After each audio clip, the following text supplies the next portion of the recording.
All right, and we are back. Welcome to the People's Podcast, the Cheech and Manny Music Show. Again, the People's Podcast. I'm with the People's Bassist, Chris Carrerio. What is going on, my friend? What is up, Manny? How's it going? How's everything, man? How Oh, you doing? dude, life is good, man. Life That's is good. great. Busy, but good. Well, busy's good. Busy's good. Me too. Um, we have a great show today. Nashville Skyline, which another staying in our Bob Dylan kick. Um, today I had a pretty busy day. Hung out with my beautiful daughter. I did some promotional videos for us. For the Bob Dylan show, and just living.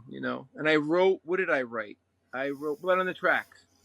So that'll be. We're gonna stick with the Bob Dylan for a while. It seems like, guys, it's addicting. So. But yeah, Nashville Skyline. I had my doubts about it at first, and then once I got into it, I'm in love with this album.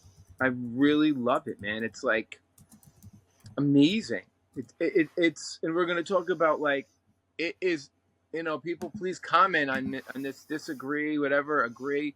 It's the first real country rock album, and that's not me saying it. That's Chris Christopherson saying it, and how he changed the sound in Nashville. Bob Dylan, and he started to sing in a different way. He started to really, really sing. But before we go, you have any shout outs? I got a few. I want to just talk. Yeah, so I do have a shout out for a certain grade. I think they wanted a shout out. They're big fans of the show. Right. They are. Let me give them one thing. Cheech! Don't do it tomorrow. It's funny. That's one grade, but the grade I'm referring to is a certain graduating grade, and they love the series. I have a young fan saying that when are we going to do System of a Down and Linkin Park? And I told him, listen, we'll do it because that's why I sent you System of a Down. When you text that to me, I was thinking I saw them in concert at a bar, like a big bar. I forget the name of it, somewhere in New Jersey. And this is like when they were just getting popular. They were incredible. And I'm not I'm not a new metal guy unless it's Godsmack. No, but Cheech, like if you listen to, and again, I think we should definitely do and I'm not a new metal guy either, by the way. Right. I grew up on it, but I'm not really a huge fan. But I've been addicted to Toxicity by System of a Down. And I think it's worth kind of like noting that album at least. And I have, and Cheech, you'll love this. A certain grade, the one, I'm not going to go into too much detail. Young student, I turned her on to System of a Down, and she loves it. And she's a young heavy metal fan. That's so great. Much love, much keep going, discover heavy metal, because you're gonna save rock and metal music. And telling me how much she loves System of a Down's Toxicity, because I told her listen to it. But it's funny, I told her I don't recommend the lyrics because it's kind of parental advisory a little bit, but on point with my point that there's something addicting about, first of all, the guitar riffs, the singing, like it's mesmerizing. Nobody sounds like that guy. Yeah, that guy unique. And there's always in the guitar player's drums like a mandolin. Yeah, and when he blasted distortion, what a unique sound.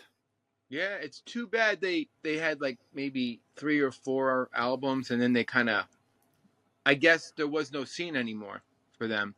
On MTV, and they were picking up. Who's the other band I liked? They used to wear masks.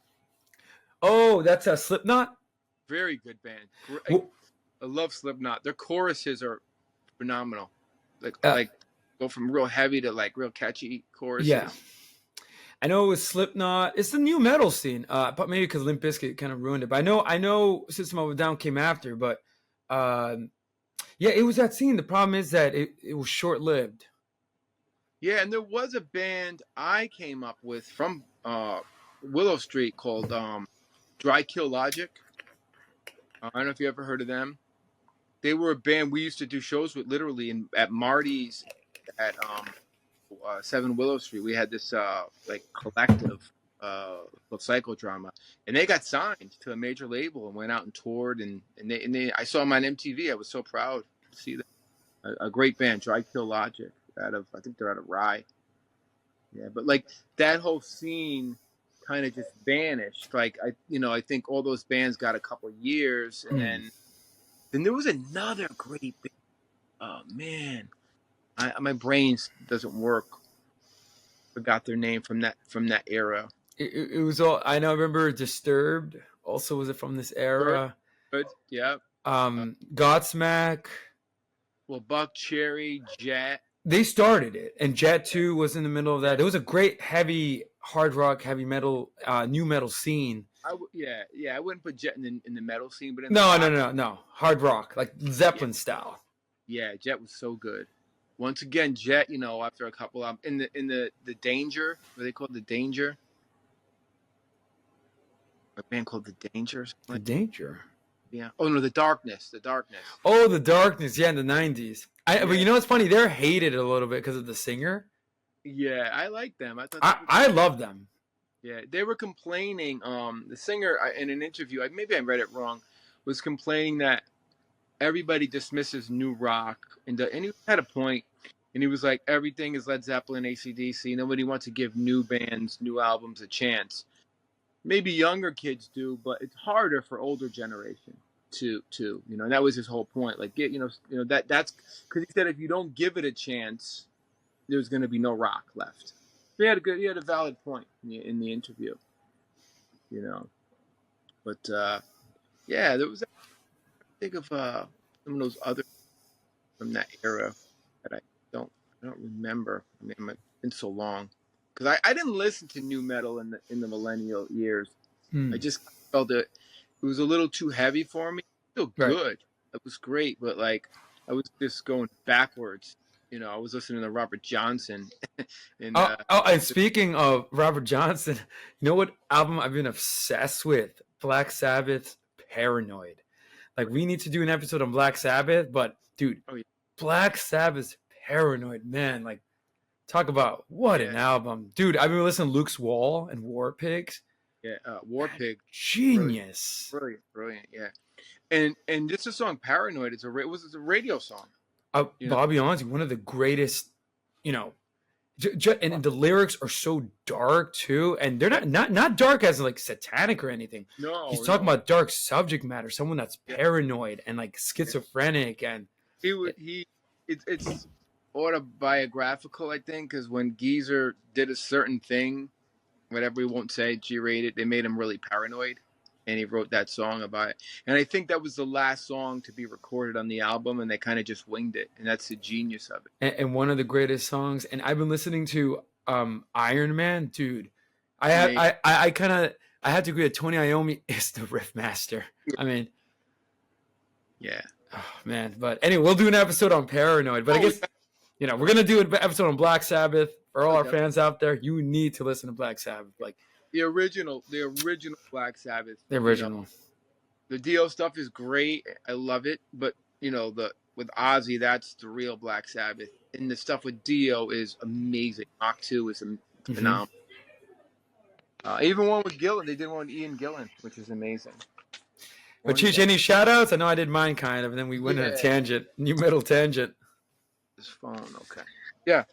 So just a shout out to one more time, and like I said I wouldn't OCD over this phone. Just a shout out to Potter's Field. We did a show the other night. I don't know if you saw. I sent you some of the footage. Yeah. Yeah, we did. It's awesome, dude. You're playing at Freebird, right? In White Plains? Yeah, in White Plains. That's awesome. Yeah, really good room. We had a great set, a lot of fun. Shout out to those guys. Wait, they do live music on certain days? On Sundays, yeah. They have that like joke thing, yeah. Good, like great house band. We had a good set. We did Rock and Roll Dinosaur. We did Flashing Red Lights, and we did what's the other one? What's the song where Heartbreaker by Stones. You know which song I like? I know Bobby will post this a lot on the reels. The bass line is killer. It goes boom, Thank boom, boom, boom, boom, boom, boom, boom. you. Oh, that's a controversial one now. Fat chicks. Dude. And Bobby's delivery of the lines is amazing. Yeah, it's very Great. New York Dolls. It reminds me of the Yeah. Dolls. Yeah. Or Mark Bolan kind of a little bit, Yeah. T-Rex. Oh, Bobby would be. Oh, that's a great compliment. He loves T-Rex. And we should do an episode on T-Rex later on Yeah. because another riff master. Yeah, that one. We played somewhere and then somebody got mad. Like a host of the jam because of fat chicks, and we don't play there anymore because I don't know. It's just a silly story. What? Yeah, we won't go there. If Bobby's watching this, he's laughing. A certain person got offended by fat chicks. Are they pro? No, they're. I guess they're against fat chicks. Like What? they're like they're against like I guess it's not a derogatory song, you know.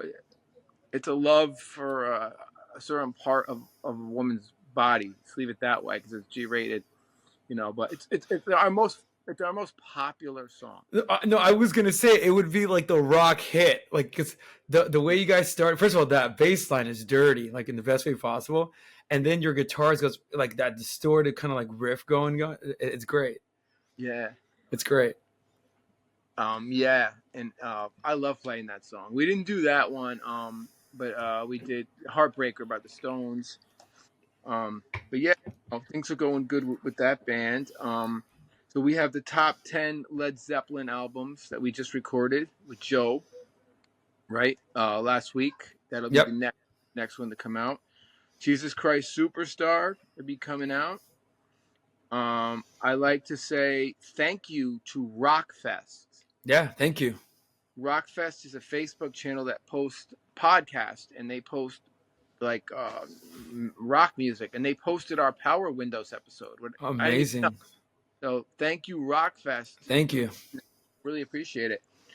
And then a little sad note: our favorite actor, Val Kilmer, is gone. I know, so sad. I know my brother shared it this morning, and got me thinking about his roles in Top Gun and just an amazing actor, Val Kilmer, and he played Jim Morrison in The Doors. I forgot that. And that movie's underrated. I know it's a little 90s, but it's underrated. Oh, it's great. That's a great movie. Yeah, it's phenomenal. And then he's the best Doc Holliday ever. He and then he had some weird disease. And there's a great documentary on Netflix on him. At the end of his life. And his son is no joke. His son played in the movie Mayhem. He played the lead singer, Mayhem, the guy Dead. And he played a great role. So gonna miss Val. And then a quick shout out to our old friend Alan from the Temple. He's going back to his DJing days. I'm trying to hook him up with our boy Daquan. Check out Dirty Dirty Mac on Spotify. And that is our friend Alan, who's I don't know what his new stuff sounds like. I haven't heard it yet, but I know he was into Dead Mouse and Marshmello, and I learned a lot from that dude about EDM and stuff like that. As well as my kid. So moving on, I'm gonna go over the songs, but all right, before we talk about before I forget this, Nashville Skyline is about love. I was gonna say before we go there, for all our audience out there. So this episode is on Bob Dylan's, I think, 9th album, Nashville Skyline, and I'll admit, I was kind of hesitant to do an episode on it because at first I said, I only know Lay Lady Lay, and I love that song. I think it's one of his best songs. So, and then I know you really wanted to do it because of a certain instrumental. So I said, you know what? Let me give it a chance. Nashville Skyline Rag. Yes. Oh and I'm assuming that's what gave the album its title, Nashville Skyline. The YYZ of the album. It's incredible. Yeah, You know? and we'll return to it when we get there. But I listened to it, I spinned it, didn't actually spin it, but I listened to it multiple times, and I realized that it may be Bob Dylan's most underrated great record. Oh yeah, yeah. You know, so that's what this episode is about, Nashville Skyline. And I think it's a great place to start for any new fan to Bob Dylan's music because Yeah. every song's accessible, well written, and the major theme is love.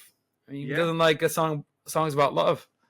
Yeah, and it's not gonna be like Blonde on Blonde where he's gonna get real heavy with the philosophy and literature and like symbolism, absurdism. And what's the other one? Highway 61. We got more to what was the topic on that one?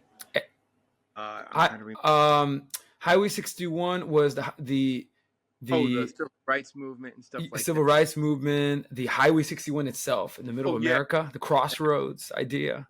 Always a conceptual thing. This album, the concept is love coming from like a country singer vibe. You know, country singers are like blues singers. They're always hurting over a woman. Or yes. I mean, some of the songs are so sad. Some of these country songs, listen to them. They're really great storytellers, you know. Yeah. I think on this album, we'll talk about it. One that I love so much, and we're going to talk about his country croon because Dylan is actually crooning. And he's actually not bad. The song he has a few devastating songs, like I Threw It All Away. Yeah. So I think that's one of my favorites now. And Tell Me That It Isn't True. Like, it's just great. Yeah. And you know, it's a funny one. And there's a metaphor to it. Country Fair. Oh no, Country Pie. I figured it plays on the idea of custard pie. yeah. There's a metaphor.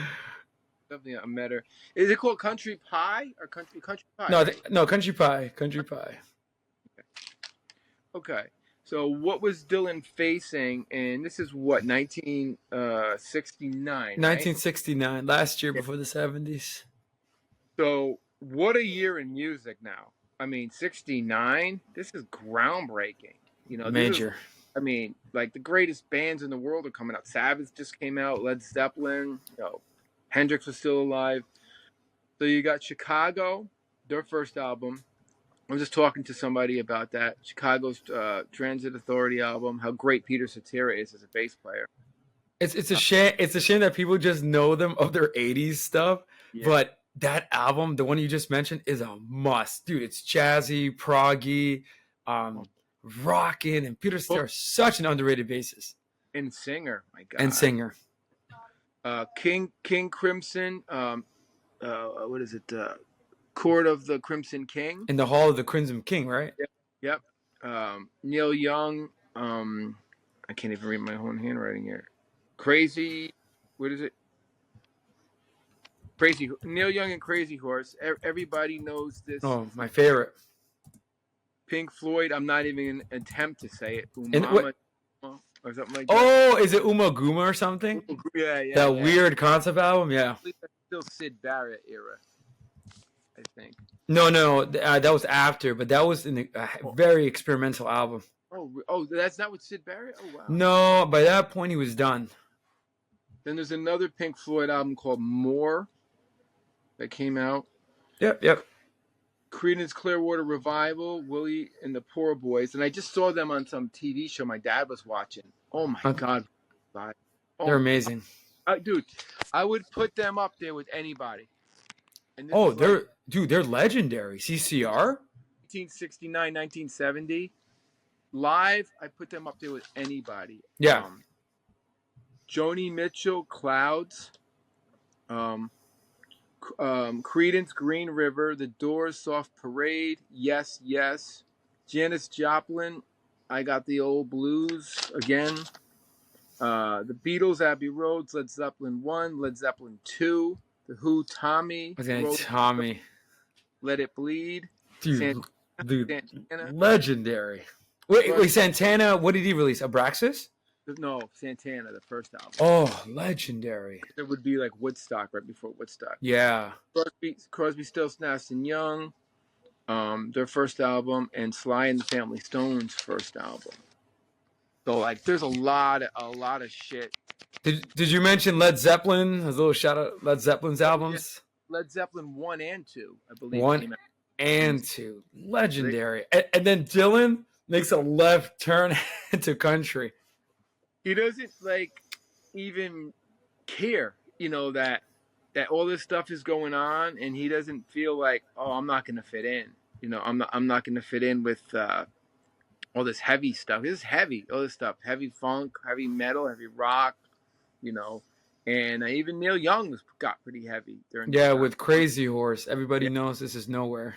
yeah. So he just does his country albums. So to jump into Nashville Skyline.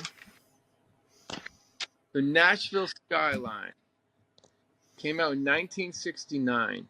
Now, Joe Soken brought this up too. Bob Dylan, he quit smoking.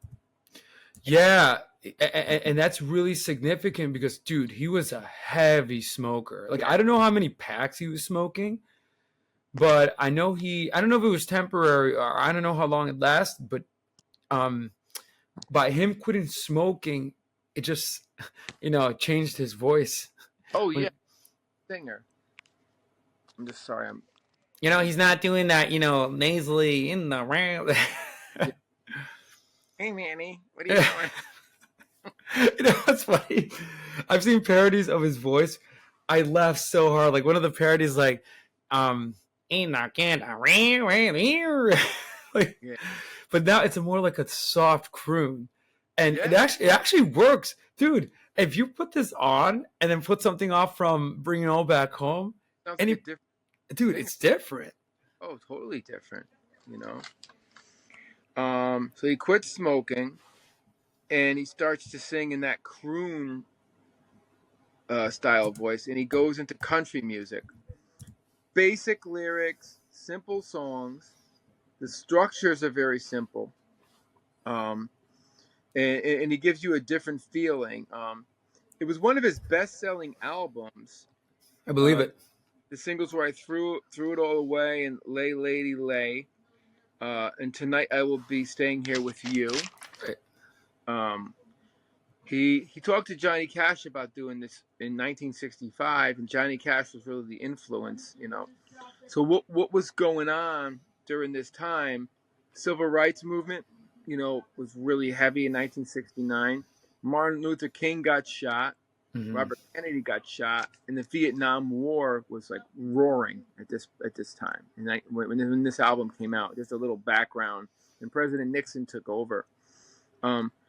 So he opened up the doors in Nashville for a country scene, and according to Chris Christopherson, who was just coming up, he kind of invented, country rock, which we talked about earlier, and he changed the way people record music in Nashville. Now, like early country rock to me is like Charlie Daniels, which became Southern, Kenny Rogers, Dolly Parton, Charlie Pride, people like that, and he kind of like paved the way for it, and it's amazing. He's a Renaissance man. Anything this guy does, Yeah. it just turns to magic. Yeah. Folk. He does electric stuff. Well, you know what's funny, and I would argue, how today Nashville is a popular tourist destination and popular music scene still. Oh yeah. And you know what's crazy? I would argue he made Nashville. Like, like he didn't make it because Nashville was already a music scene, but it wasn't big. It wasn't big in the 60s. No, and apparently, I heard very, very, very conservative. Like they wouldn't. Yeah. They wouldn't change their, scene or style until Dylan comes in, and Dylan brought, like you said, if he's the originator of country rock, he ushered forth a new genre, a new way of embracing country music as well, which is really cool. Like Bob Dylan doesn't get enough credit. This man touches anything and just reinvents the wheel. Electric, country. He's going to get into gospel in the 80s, late 70s, early 80s, amazing. And the whole album is basically about love. So it's on Columbia, recorded it in Nashville, produced again by Bob Johnston. So, and then before this, he did 3 electric albums, and then all the folk albums. And at the time, all the rock and roll was going on. Janis Joplin, um, Jimi Hendrix, The Doors, but he didn't care. He didn't care. He did his own thing. He helped promote the album by going on the Johnny Cash show to help promote Johnny Cash. Charted in the UK at number 1, Billboard on 3, USA Platinum, UK Gold, and Canada Gold, our 51st state. Psych. Getty, you're gonna be a part of us. Just kidding. So the musicians on the album, Bob Dylan, Norman Blake on dobro, Fred Carter Jr. on guitar, Charles McCoy on guitar, Johnny Cash vocals, guitar from Girl from the North Country, Charlie Daniels. This blew my mind. Charlie Daniels on bass and guitar. Charlie Daniels wasn't known yet, I guess, and then Charlie Daniels went on to be huge in the 70s. Devil Went Down to Georgia, Bob Wilson. And Charlie Daniels laid the foundation for Southern rock. Yeah. So I know we're gonna have an episode on Southern rock pretty soon. Yeah. So You got Charlie Daniels. So Charlie Daniels was in the studio with Bob Dylan, so he was listening, taking notes and stuff like that. Kenneth Buttrey on drums and cowbell, W.S. Holland on drums, Peter Drake on pedal steel, Charles Braggs engineered, Bob Johnston produced. Okay. Oh. And I don't get political on the show. I'm just making a joke when I said that about Canada. Just for our we love our Canadian brothers, eh? Yeah. Would never go against my favorite band in the world. I always it's funny. Rush and Canada it's like Canada Rush Canada. And that means that if Rush got back together, they wouldn't play the States. You know what I mean? And protests and civic horrible and civil protests. We're not playing the States. It would be horrible. They're only gonna play Central America, so we'll have to buy tickets to Guatemala and Mexico. Go to Rio, Girl from the North Country. Yeah. Okay. So it's about. I was confused in this song because he re-recorded it. When I first heard it, I'm like, yeah. How do I know it? You want to explain about the original version? Yes. So, okay. And I guess this is going to be a callback to our Bob Dylan episodes. Because I know when we first did Bob Dylan, remind me, we just kind of quickly went through his acoustic stuff, right? Yeah, we didn't break it down. No. And again, maybe in the future, we'll break down one of his insane acoustic albums. But so on 1963, he released the freewheeling Bob Dylan. And one of the tracks on that album, which first of all recommend listening, but one of the tracks was one of my favorite songs, "Girl from the North Country," and on that version, it's beautiful song. He's just singing on his own, picking his acoustic guitar with blasts of harmonica, and I always thought the song was a love song. Yeah. Like an ode to a beautiful woman, the girl from the North Country, because the way Dylan kind of describes her. Yeah. But now, so about 6 years later, he re-records it, this time with his new voice, and with a little unknown called Johnny Cash that joins him on vocals. And then one more fun fact about the song is that there's a theory that it was inspired, and you'll love this, by his New York girlfriend, Susie Rotolo. Right, yeah. So it's one of those songs where we were having those insights. It's about Susie. It's about Suze. And this song definitely, because the way Bob Dylan sings, it's great. But in Nashville Skyline, he changes the whole song. And it's funny, you and I were texting because at first, I'll be honest with you, I never liked the Nashville Skyline version. I always gravitated to the original freewheeling Bob Dylan version. But then the more I heard it, and you said this, it sounds more, forgot the adjective that you used. You said something like Johnny Cash. I realized that both are actually excellent. Somber, maybe somber. Somber. You said something, and Bob Dylan. It shows Bob Dylan's new voice too, which kind of crazy because if you compare it, that would be a great thing for our fans to listen to the original and listen to the Nashville and kind of see how much Bob Dylan changed. Oh yeah. So what I got from it,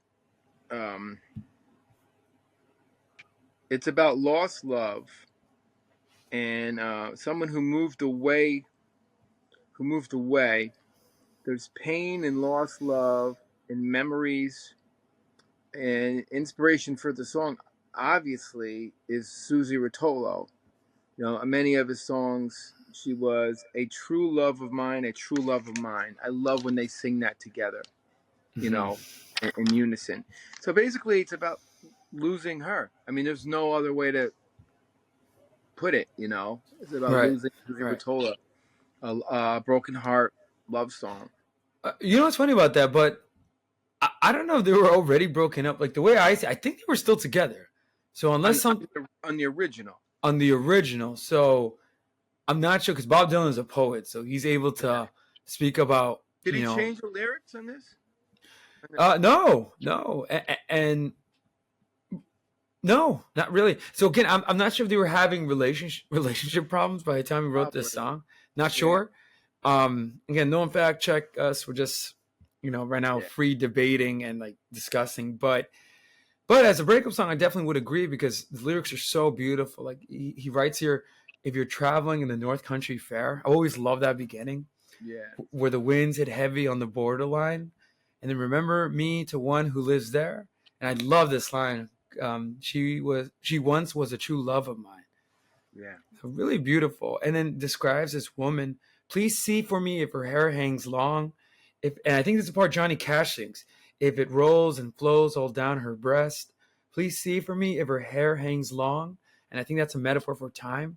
That's the way I remember her best. Like, nice. Beautiful song. It could be definitely breakup for sure, but I always saw it as romantic as well, like love, an ode to love. Yeah. I mean, so you got like the two perspectives of it, the breakup or just a love song. Which Dylan is very tricky. Which one do you lean on? I think it's more of a breakup song. Yeah. I think he's reminiscing about the things you said. And you know what's crazy, Cheech? The Nashville Skyline, I think, shows more of that, the heartbreak. And there's a loneliness to their vocals, Johnny Cash's and Bob Dylan. I don't know if you noticed. Oh, yeah. Like, even though they're duetting, each one has and Johnny Cash was also on the high, but he had a very tumultuous, like hard beginning. He was addicted to drugs. Oh yeah. He was struggling with his relationship with his wife. I think her name was Rosanna Cash or Yep. No, that's his daughter. June Carter. Yeah. And this is based on the movie Walk the Line, which another amazing movie with Joaquin Phoenix. Classic, yeah. Yeah, so Johnny Cash was embracing also his new faith, but Christianity, which Bob Dylan will a few years later. Yeah. But yeah, there's a loneliness in their vocals. If you don't, that's what I got from it. The loneliness that they have, So you could look at it both ways. Maybe the beginning was the love, and now this is him going back saying it's the loneliness, the sadness part of it. So musically, slow, very slow, and it almost sounds like the band, the group, the band. I was gonna say, I don't know if you would agree with this, and we're definitely gonna do an episode on the Basement Tapes because dude, I know you and I, we love the band, and we discovered through our Bob Dylan episodes that it might be the case that Bob Dylan shaped the band's sound. Now I don't know, I don't know if the band would agree, but I hear it. Like again, it just speaks on Bob Dylan's creativity and mastery of genres and definitely. So it sounds like the band, Johnny Cash and Bob sing great together. I wish they did more more I stuff. know. I know. I Violent. can't believe they never did. They should have done a duet album. They should have, because I their don't know voice, why they did. they sync together beautifully. Yeah. Yeah. Um, and let me see. And to me, it also sounds like Cat Stevens. There's a Cat Stevens vibe to this song. You Yeah. know? I agree. Oh, by the way, talk about like I don't know if Cat Stevens was. Dude, I love Cat Stevens. Oh, T I for the worship Tiller it. Man. Yeah. Dude, love his acoustic playing. Masterful songwriter. And you're right. I hear that. Definitely hear Right. that vibe because especially the band, it has a spacey feeling. Like there's a lot of Yeah. space. It's like the band and Cat Stevens, Yeah. combination. Light drums, acoustic guitar, very slow song. They sing the verses great. A true love of mine. They alternate, and it ends with a nice drum fill, and it ends abruptly. I'm going to be saying that a lot. It is just a great song. It's amazing. You know, hold this. Any comments on? Just last comment. So I'm gonna try to do my best Bob Dylan parody voice. On the original one, he sings like, "If you're traveling in the North Country Fair," like he has this with the Yeah. winds and heavy. It's like nasally. This one though, he changes it where he sings more. And I'm not a vocal expert, but it's like, "If you're traveling in the North Country," like he's like Well, crooning. what he's doing is he's going more throaty Right. and Okay. singing like, okay, we'll get Getty's a nasally guy. Getty Right. comes, Getty as the nasal. Wait, obligatory Rush reference. And I think I mentioned this on, dude. By the way, I've been listening to Grace Under Pressure. Oh my god, dude. What's the song? 100 Oh, 1001. red something. Oh, dude. Can we Red. say that that's one of the most amazing songs? What is it And called? I should be shot. Red. It has red in it. no, it's not Red Sector A because I love that one. That one also, but it's it's funny because Getty, you're right. He started out nasally, right? Yeah, There are those who feel that they yeah, even doubt. yeah. But then on songs like 10, he's like, I can hear it. He's singing more, Yeah. and it comes out warm and really. I love Geddy Lee's vocals. Like I don't understand why he gets so much hate. But Dylan does something similar. Yeah. I hate when people put down Getty and Bob Dylan. It's like Get out of here. great singers. And then they wanna promote your boy, the White Stripes, Jack White. I'm not saying a word. I'm not saying a word on that. All right.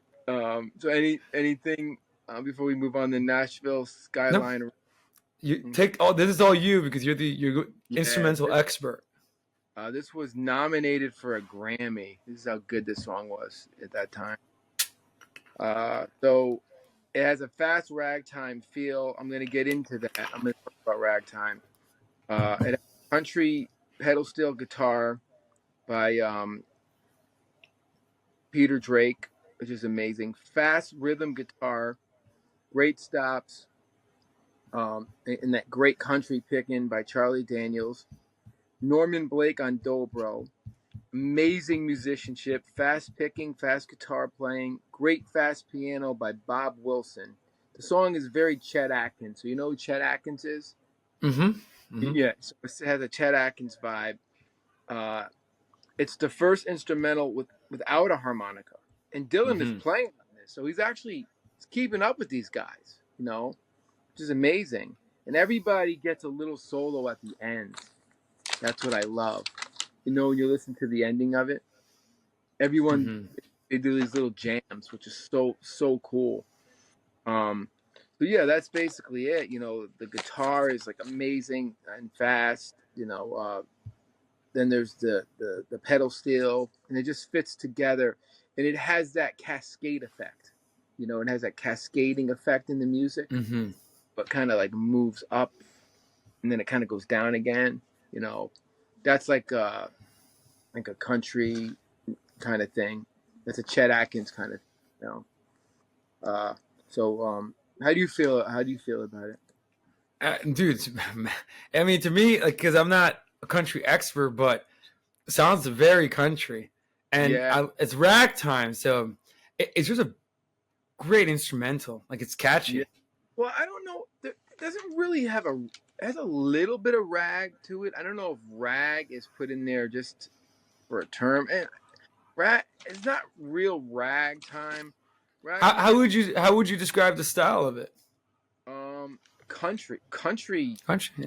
just country. I don't hear ragtime in it. You know what I mean? It's just like Chet Atkins. It's just fast picking, Right. and everything is fast. The piano's fast. Yeah.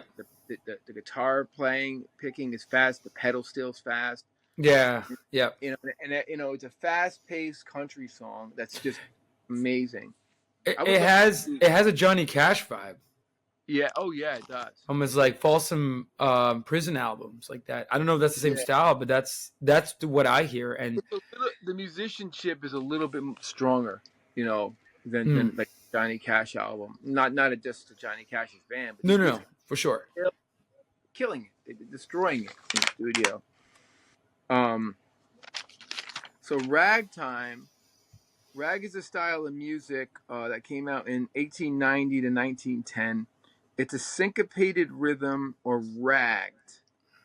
The famous one is Scott Joplin, Maple Leaf Rag. We've heard that one. Everybody knows that one. And then Joseph Lamb. And it's a syncopated rhythm with with kind of like different accents in between the beats. Metrical. I'm going to say the word wrong. Metrical beats that are played within the beats. It has a swing to it, and the form is a true rag is AABBACCC, and it's a form of pre-jazz. So it started before jazz actually started. So a lot of early jazz players took ragtime and made it, you know, into jazz and early blues. W.C. Handy, his name Mm, pops up a lot, and all the early blues guys, and then it went into early jazz, stuff like that. right. So that's basically that song. It's just an incredible, incredible, musical masterpiece. You know, it's the YYZ of the album. I gotta say, YYZ before YYZ. It's like Also, I think it's what Dylan's like one of rare instrumentals. I don't think he has any other instrumentals. I don't think he's never. Yeah, so you're right. Not like this. This is insane. This is No, and it's crazy because he's playing on the record too, so he's keeping up with the. he's keeping up. He's not just drumming three chords, so he can play. He's Yeah. keeping up with Nashville, amazing players. It's pretty amazing. The next one, I'm keeping in track yet. To Be Alone with You. It was recorded in 8 takes. The lyrics are absurd. Okay. A woman he longs to touch and is missing much. A Cherokee protects me. A stripper on the stage. Marcel and St. John. A lion on the road. And a demon escapes. Is he thinking about a girl? Is it a heartfelt ballad? To be with someone? I don't know. You know what I mean? It doesn't. Longing and vulnerability. I don't know. Desire for solitude, to be with a girl. Mm. Is the girl Susie Rottola? Nostalgia and yearning, longing to be with a woman.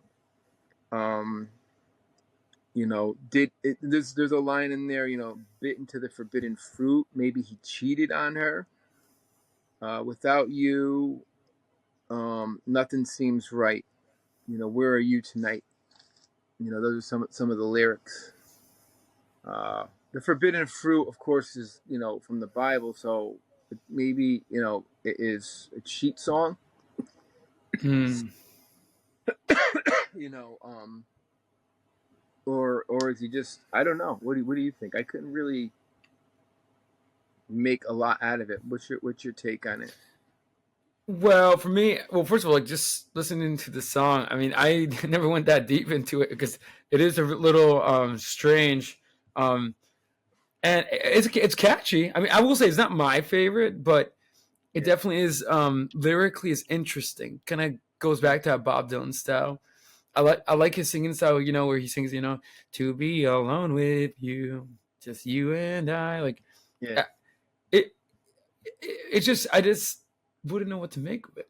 Especially when he Yeah. says here to be alone with you, even for just an hour, in a castle high in an ivory tower. So obviously he's speaking about somebody from the Yeah. high class. Um, yeah, just interesting song. Maybe some girl he's yearning for, It could be. It could be. Or which is it I about, always thought. or could it be about Suze? You know what I mean? Like, does he want her back? Right, right. It's always gonna Kind of go back. interesting because it's country rock. Yeah, yeah. If it's about Sue's or who Yeah. knows. And I love how you mentioned the the fruit thing. Yeah. Um, but yeah, it got Uh, my heart in my mouth. My eyes are still blue. My mortal my mortal bliss is to be alone with you. Who knows? yeah. Who knows if this is his houses of the holy? Yeah. Could be. He could be, trying to hook up with some girl and a sheep in wolf's clothing, right? You know what I mean? Like, Right, right. And it's funny because it can be a simple love song too. yeah, just like the other. And yeah, yeah. And again, the way he sings it, to be alone with you, like it's very like inviting. But Yeah, yeah. I don't know, very very interesting song. It is the great song. Hmm. Very catchy. Oh yeah. Uh, Anything else? Let me get some music.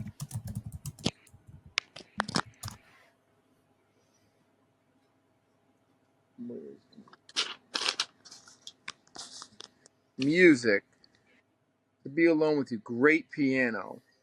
Hmm. Amazing piano. It's a blues song. Great blues I was gonna guitar. say, yeah. Nice bass line. Great turnaround at the end of each verse. The piano is all over the place. Great chorus with stops. Bob's vocals are great on it. He's singing amazing. And then again, I'm going to say it ends abruptly. Hmm.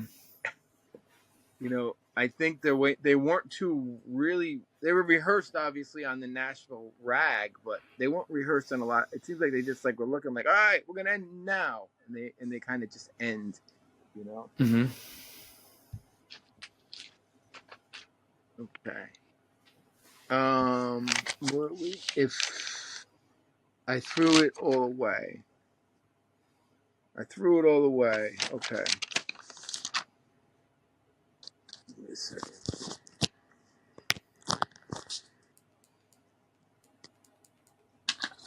Okay.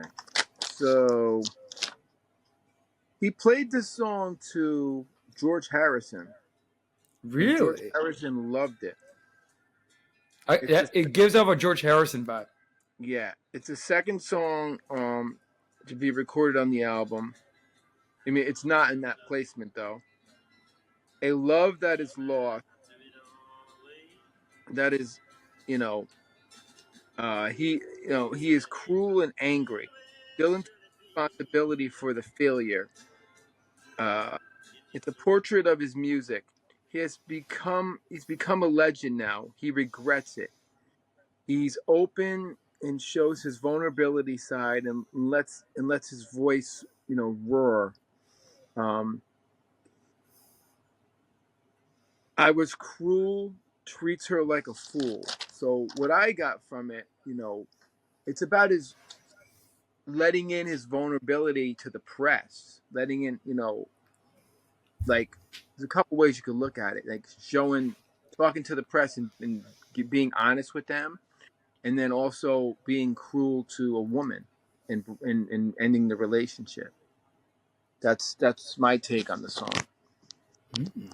I don't know what do you think. So I lean on more the first of all, the song is so devastating. Like I think you did a great job analyzing the lyrics and giving sort of like a sneak peek on. And it's great how you mentioned that he played it for George Harrison and his wife Patty, which Yeah, and this song gives such a George Harrison vibe too. Like I don't know if he was tapping into George Harrison style of and lyrics, but first of all, the way he sings it, I always suspect that this is a song about a failed relationship, and I think my take is that Dylan realized in some of his relationship, like with Suze, and yeah. eventually Sarah Lowndes is going to become a little problematic down the Right now, road. he's pretty good with Sarah Lowndes. He's, Yeah, yeah, yeah. no, for sure. Got But this is sort of, but Bob Dylan is so poetic. He's kind of reflecting, I treated her like a fool, and I love the way he says, "I threw it all away, I threw it all away," like so yearning, and he realizes it's probably maybe my fault because the That's other breakup songs he doesn't own up to. On Blonde Cheech, he doesn't own up to. Maybe what he's the problem. I said. He takes responsibility for the failure of the Yeah, relationship. and let's be honest. Sometimes as guys, that's a hard thing to do. Yeah, and he becomes a legend, and it's hard for him to open up to the press. So I looked And at, that's the other take at it. Yeah, I that's like that. I like that. like he's opening up to the press, telling his feelings. He's now able to talk to them, but he's still sarcastic and Bob Dylan. You know what I mean? Mm-hmm. So, but any other comments on that? It is one of my top songs on the album. It's quickly become one of my favorites. I Yeah, love his sing. I know Cheech's singing style. It's just so. Bob Dylan knows how to sing, and on this one, oh yeah, especially the last lines are so beautiful. Like he says, "You will surely be hurting," and then he goes, "If you threw it all away, if you threw it all," and you're right, it ends abruptly too. It's another one that, yeah, just when it starts getting good, whoop, that's it. crazy. Like on John So, Wesley Harding. yeah, same. Every song is like that, and that's the beauty of Dylan. It's Mm-hmm. that the seat of your pants kind of thing. Slow romantic song, great organ in the intro. His Oh new yeah, vocal style is amazing. Great guitar chord changes. The chord changes are amazing. Very yeah, cool 60 drum fills. And I say 60 drum fills because, yeah. they have that like those really cool. There's a certain sound, the 60 drum fills opposed to 70 drum fills. Yeah. It sounds like the band. That's going to keep coming up. Yeah, Very, 100%. yeah. Very sad lyrics, nice pre-chorus. There's no solos, just a great song. It ends abruptly. So like I, I, I think it's again this album again. I was wrong. This is definitely a must listen because this song. If listen to the album just for this song, I find this was one of the crowning achievements of the album, in my oh opinion. Because I love it. It's so yearning lyrically. It's well written. It has, and you're right. I love how you say it has a '60s drum sound and vibe because it does sound like a Beatles song. yeah, And it sounds like the band song too, because the band is usually associated with the 1960s. yeah. But yeah, I can hear Levon Helm singing his own version of the song. Oh yeah. It's very band sounding. Sorry, I'm just annoyed with this phone right now. Okay. Peggy Day. Moving on. Do you know anything about who Peggy Day is? No, just from what I know from listening to it. So Peggy Day, it's interesting. Nothing to do. This song doesn't have to do about Peggy Day. Maybe it does, but I don't think it does. I think it's just the name he chose. Peggy Day was Johnny Cash's housekeeper. Okay. I didn't even know that. She stole my poor heart away. The heartbreak song, named after Johnny Cash's housekeeper. Love, longing, and the fleeting nature of life, nostalgic love, and the passage of time. He wants this woman bad. He does not tell.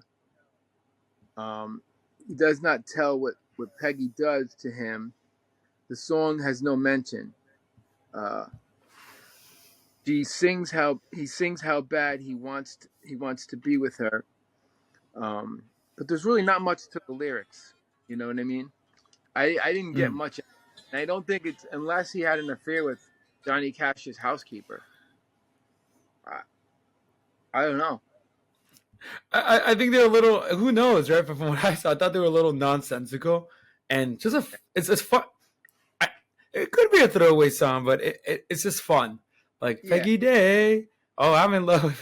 I could bring up the lyrics, but maybe it's just Peggy Sue. maybe. You know what I mean? I don't know. I mean, I didn't get much out of the lyrics, honestly. With it, it's Yeah, kind I think he says here Peggy Day. Right? I remember the chord like Peggy Day stole my heart away. Like, by golly, what more can I say? It's just a simple of, song. yeah, it's kind of just like almost hokey in a way, in a Yeah, good way, not a bad yeah. way. Well, you know what's funny? I think it's his version of like Buddy Holly's like Peggy Sue in a way, or it's just Peggy Sue's a great song, Great song. but it's like Peggy Sue, oh no no ma, like it's kind of like Yeah, his version of that. yeah, it could be. But Peggy Day, I think. I like to research more on Peggy Day. I really would like to. Yeah, that you'll probably find nothing on her because she was just a housekeeper to Johnny Cash. You know, I just found that fascinating. Like, who's Peggy Day? You know what I mean? Like that's the mystery with Dylan. Like, who's he singing about? Who's Mm-hmm. Peggy? Um, musically, it's a ragtime vibe. It has a real Mm-hmm. rag vibe. A cool new vocals. Um, nice guitar riffs. Nice pedal steel guitar. Full solo. I like he's giving the musicians full solos now. Yeah. You know, nice changes, and the feel at the end is a real blues kind of ending. I like the way that is. So, any comments on that? No, it's a solid song. Not my favorite, but yeah, interesting. Who is Peggy Day though? And just to end on the lyric, I mean, it's interesting. He says here, Peggy Day stole my heart away. Love to spend the night with Peggy Day. So Did he hook I don't up know with who is Peggy Day. Johnny Cash's housekeeper? I, I don't think he would do that. I mean, Maybe she was good not looking. that Johnny Cash would care, but Yeah. Uh, that's my research. That's who that woman was. You know, it's gonna. There's not in my research. I didn't find much of that song, so I don't know. there's not. It just for me, it's a great song. Just Yeah, it's a good song. You know, not much to the lyrics. Lay, lady, lay. The big. This is interesting. This is probably the most interesting song on the big album. hit on the album. Huge hit. He wrote this song for Barbara Streisand to sing for a movie called Midnight Cowboy. I don't know if you ever seen that movie. Is that the one? If I'm trying to remember, yeah. So that's the one that had that Harry Nilsson song. Yeah. Which I love Harry Nilsson. So we wonder if we can do an episode on him. Which one was that? The Harry Nilsson song. It was. I'll tell you right now. It's like everybody's always running. Like, Yeah. the song is beautiful. And I could definitely Everybody's Talking by Nilsson. Yeah. I tell you, some of those '70s soft rock songs, they get me. They get me. Like, what is that? Oh, Yeah. Cats in the Cradle. I can't listen to that song. It's like, oh my god. I know you. You know. I know. But anyway, so basically, he wrote this, for Barbara Streisand to sing in the movie. I don't know. I don't think she sang it. It's in a romantic encounter between two people. Dylan wants a woman to stay with him in the comfort and longing together, It's about Sarah Lowndes, a love song to stay all night and just be together. Once again, I'm not getting much but love to stay together. What do you think? I'll be honest with you. There's a reason why. Well, obviously many reasons, but this is one of the biggest hits, and it's just a simple love song. I mean, it doesn't get more simpler than this. I mean, first of all, his singing style is it, different. Like he definitely singing the croon, where I'm gonna try to imitate. He goes either like "Lady lay across my big grass bed," like he's crooning, singing from the throat, and it's catchy. The lyrics are simple. I Yeah, mean, lay, lady, lay. You could take it in many ways. yeah, I love when he sings here. His clothes are dirty, but his hands are clean, and you're the yeah, best thing that he's ever seen. And then it hits you with that beautiful chorus. Stay, lady, stay with your man. Oh wow, like it's. yeah. It, It's it, basically it, him wanting her to stay. It's a love song. It's not like now, she's what do you think? Now, some people have took it to like a Houses of the Holy vibe. What do you think? Is it more fine. innocent love or Houses of the Holy vibe? I do. That's the new dictionary word. Houses of the Holy vibe. Yeah. This is happening a lot in this album. We're kind of going back and forth. Like, sorry, is he the wolf in sheep's clothing, or Who is he? knows? Because this song's a little tricky too. Like you could take it both ways. Like, first of all, if you sang this to any woman, oh my goodness, their heart's gonna melt because it's beautiful. Yeah, yeah, But also, and just keep it G rated. I always thought the song also had like an R rated yeah. also vibe. Oh yeah, yeah. Stay with your man a while, stay the night. Hmm. But I don't know. I don't I know. mean, Great it's song. hard to say. It's hard to say exactly. And that's what's happening with this album. It's going back to wolf in sheep's clothing or a true love song. How do we know? You know? I think Midnight Cowboy, if it was written for Barbara Streisand and Midnight, now get this. And it's funny, I know Midnight Cowboy. I have to watch this movie. I've seen clips of it. Yeah. Um I don't know if you know how much you know about have you seen Midnight Cowboy? Years ago. Years ago. Yeah. Okay. It's pretty dark. It's like a friendship between two hustlers. Um I'm not just to keep it G Oh, Chris rated, but Christopherson. Chris Christopherson's in it. yes. Yes. Because he's And he's going to come up a lot on this because he's the one who said that Dylan opened the doors for Nashville, and they wanted this song. The song's in the movie, I believe. yeah, I You know, definitely see that. I definitely see that. Um, but yeah, no, it's just very interesting. Like the whole yeah. song and setup, and could have made the soundtrack to Midnight Cowboy. So it could have been next to Everybody's Talking. Is it a romantic song or is it Houses of the Holy? I don't know. That's It's funny, and it's funny. I cannot help but see both. That's the thing, yeah, because, and again, and you'll talk about it musically, man. yeah, Musically, especially when you hear the cowbell. I think there's a cowboy in there, a yeah, cowbell in it, yeah, and um, one of the best transitions. Last two stanzas. I long to see you in the morning light. Like I'm trying to copy. I yeah, long to reach you for the night. And then it hits you with the cowboy and that beautiful guitar strumming. Stay, yeah, lady, stay while the night is still ahead. Like, you know, yeah. you could see it both ways. Like beautiful, romantic, or a little House of the Holy vibe. Or maybe the I mean, girl wants to leave, but he's doing his Robert Plant. Let me take you to yeah. the. You don't know. You don't. That's the hard part about analyzing. It's poetry, but you don't know if he's being sneaky or it's a real love song. But I think if it was written for Barbara Streisand, I'm gonna go. It's a real love song. You know, it had. I think so. I think it's more along those lines. And that's crazy. So in your research, it was written for Barbara Streisand. To sing, yeah, yeah, Wow, yeah, I could see that too. I could see her singing it. yeah, yeah. And she was really happening at the time too. She was coming up.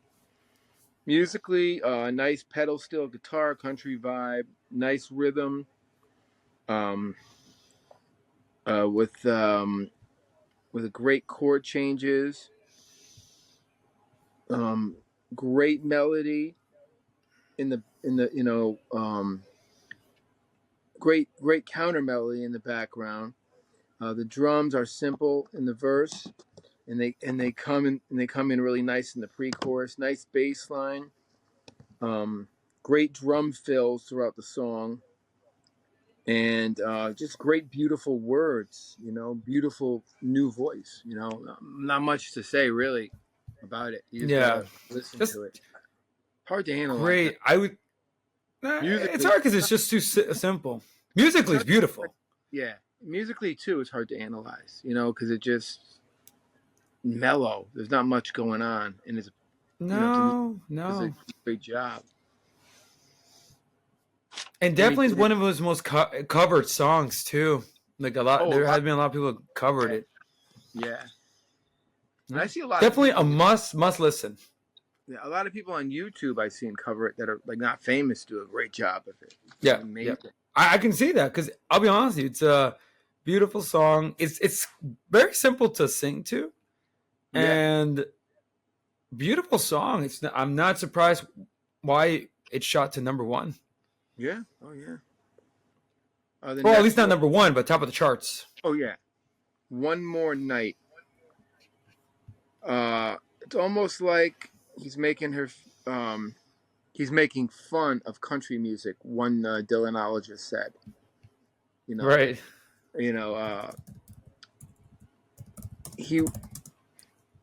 A man who is alone and a girl remains with him to fleeting romance again and encounter bittersweet nature of a short-lived love. The woman is gone, only leaving memories, pain, and lost love. It's a real country vibe. Classic country lyrical content and meaning. I think it's done almost to be cliche. Yeah, even the whole sound of it too. I can see that. Yeah. I could hear Hank Williams sing this. Yeah. And that's not me saying. Well, like I forgot. Hank Williams. What year did Hank Williams come out?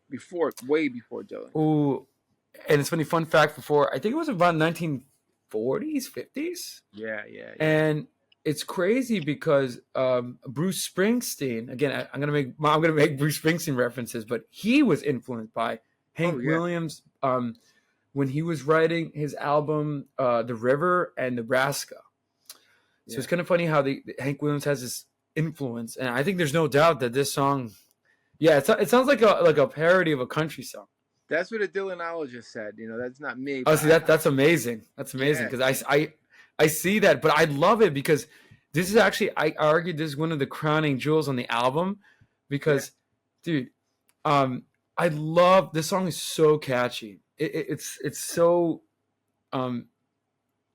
beautifully written too, where it highlights his new voice once again, where he's singing one more night, the stars are in sight, but tonight I'm as lonesome as can be. Like it's so catchy. Yeah, it's amazing. So catchy. And I hear Hank Williams sing it. Oh yeah, definitely. Great song. Music, let me see. So I didn't do the music, right? So I'm getting confused, right? No, not yet. Go ahead. Nice guitar intro. Very classic country song. Nice guitar work. Country chords and rhythm. Great melody. Nice pre-chorus. It's a nice story being told in a country style. That country style story. Love the bass lines. Amazing bass line. Great guitar solo. Again, full solo. And the guitar solo ends the song with an outro. And then with a surprise piano ending. No harmonica. A true country song. Very different for Dylan. It's a true country song. I love the ending. How the piano kind of is like a solo. So you got the guitar doing a quick solo or a longer solo, and then the piano pops out of nowhere and does the solo, which is really cool. Right. So, right. Great song. Okay. Anything left on that? Besides that, it could just be a one of my favorites. Must listen. Yeah. Tell me that it isn't true. Okay. Once again, keeping to this whole song is women, about a woman. You know, he's being cheated on. Uh, he's keeping the country music sad vibe going. You know, lost a love.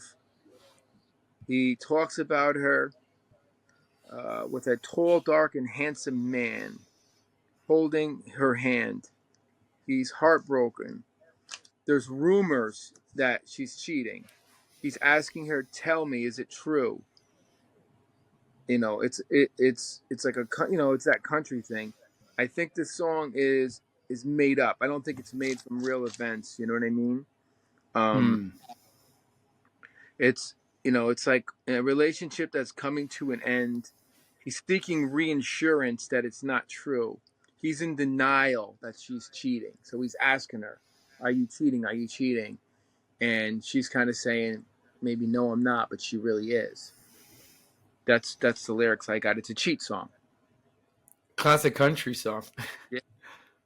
I don't know if I you get because that. usually no, You get I see it, and I don't think it's really not. I don't think it's autobiographical, but dude, this is also one of my favorite songs. Like this, I love his country takes. yeah. I love the way he sings it.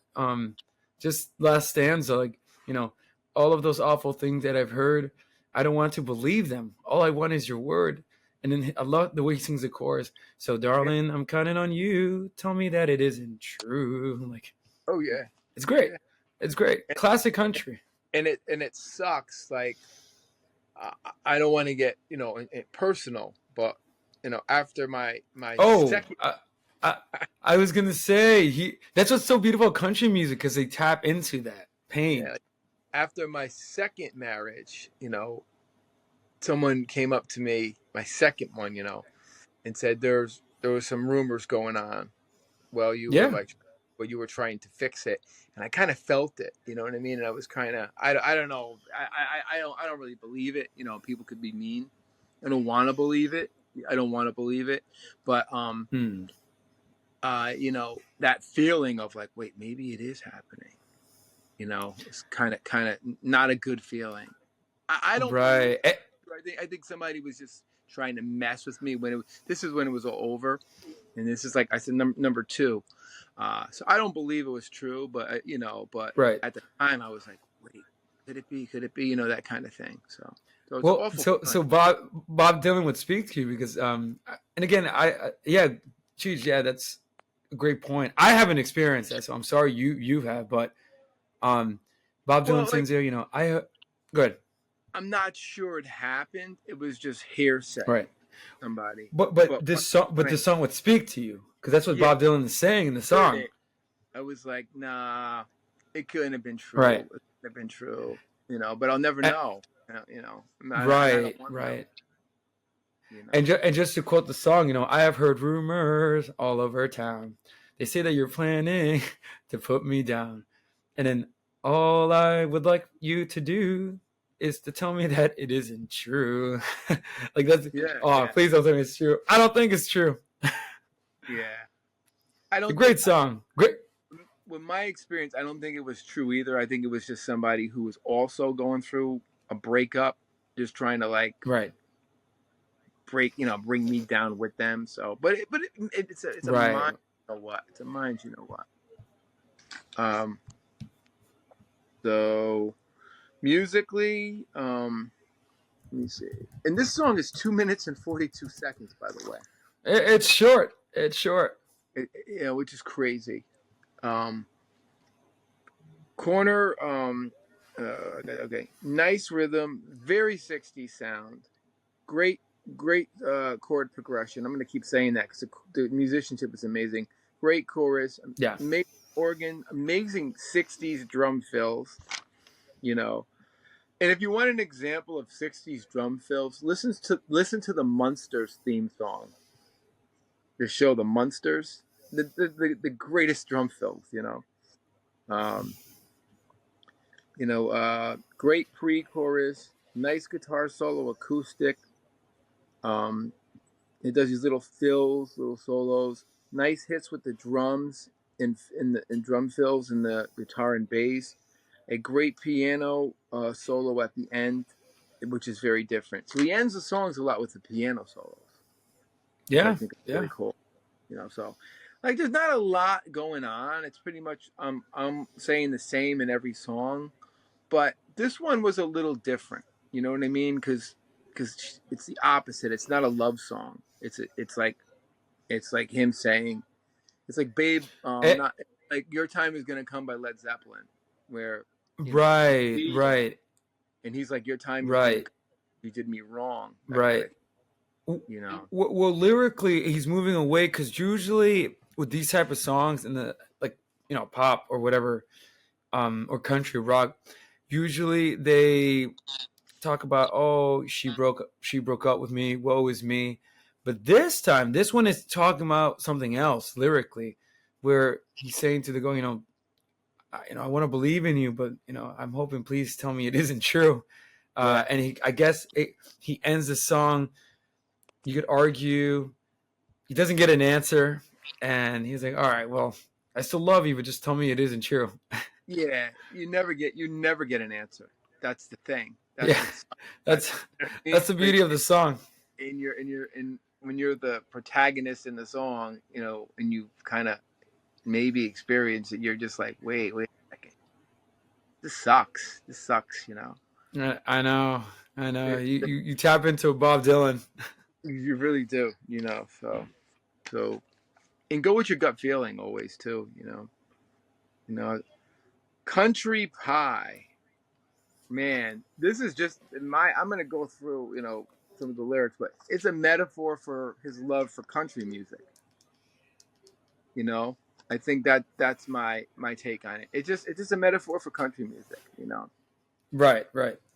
You know.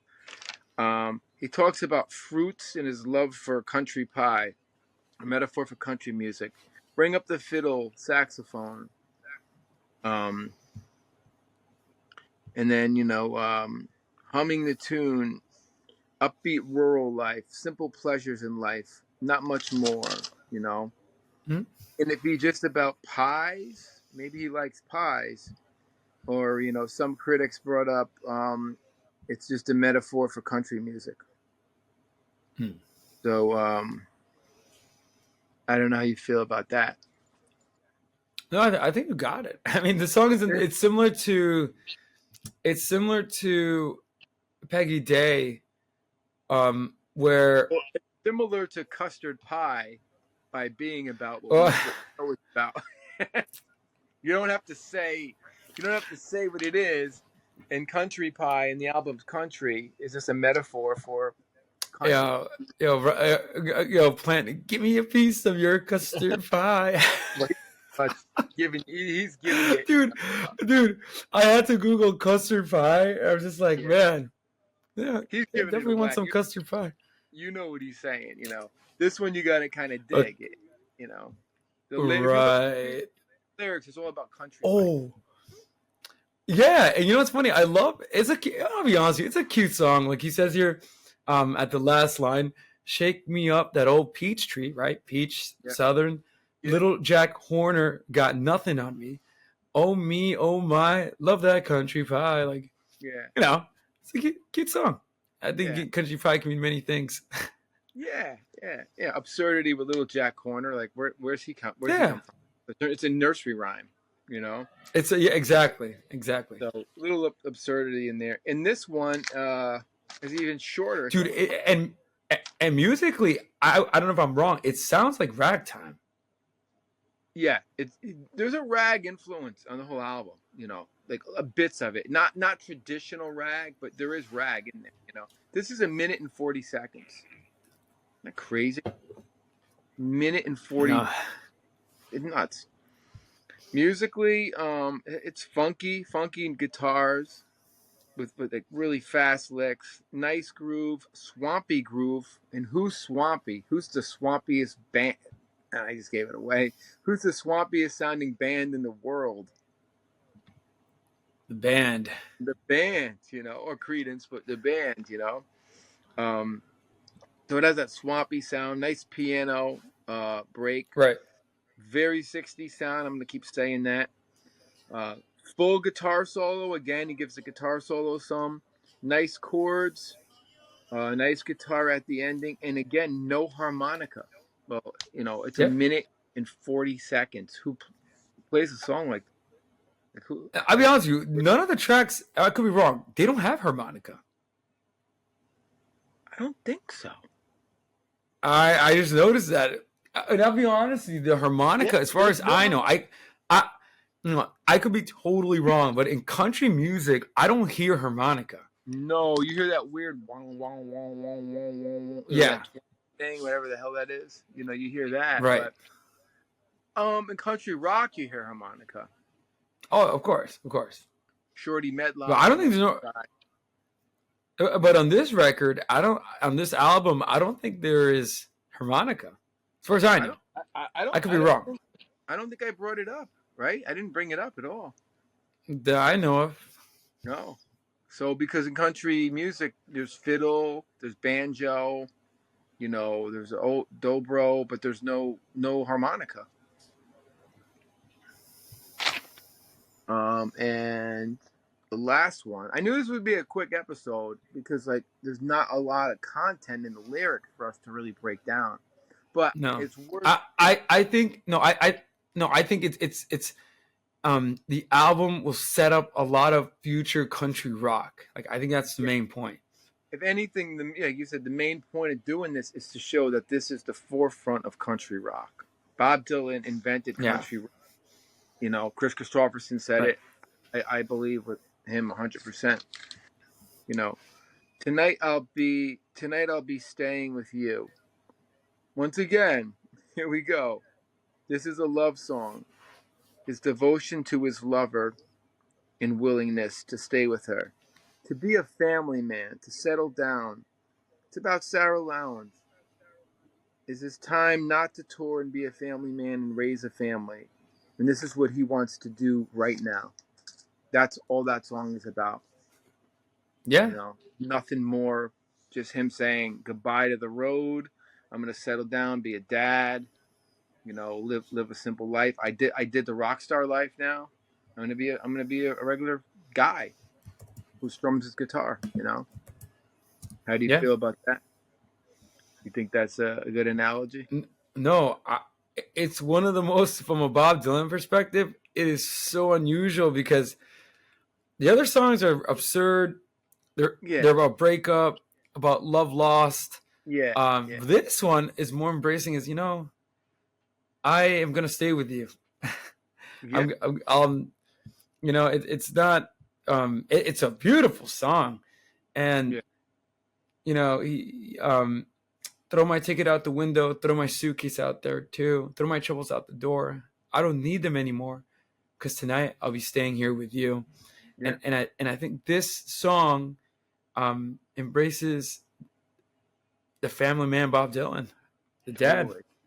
Totally does. Okay, musically, there's a lot going on. There's a lot going on in this song. A nice slow groove with a great piano intro. Funky feel, great drum fills. Great story being told. Great pedal steel guitar by Peter Drake. Mm-hmm. Great guitar fills being bounced around. Again, I think I wrote very band feel. Everything sounds like the band. Yeah. Nice pre-chorus, funk guitar fills, great lyrics, great pedal steel guitar. Another long solo, just some nice stops in the middle. Again, I'm gonna say, what am I gonna say that's not in this song, Manny? No harmonica. Yep. I think this is not the first album, maybe not the last, but in terms of what, no harmonica. It's interesting. And it ends with guitar solo and a piano abruptly. Yeah. So there's not a lot going on in this album. Like lyrically, musically, no. But lyrically, there's not, but it's just important for people to know about it because I don't think people are reaching for this album, Bob Dylan. No, and I think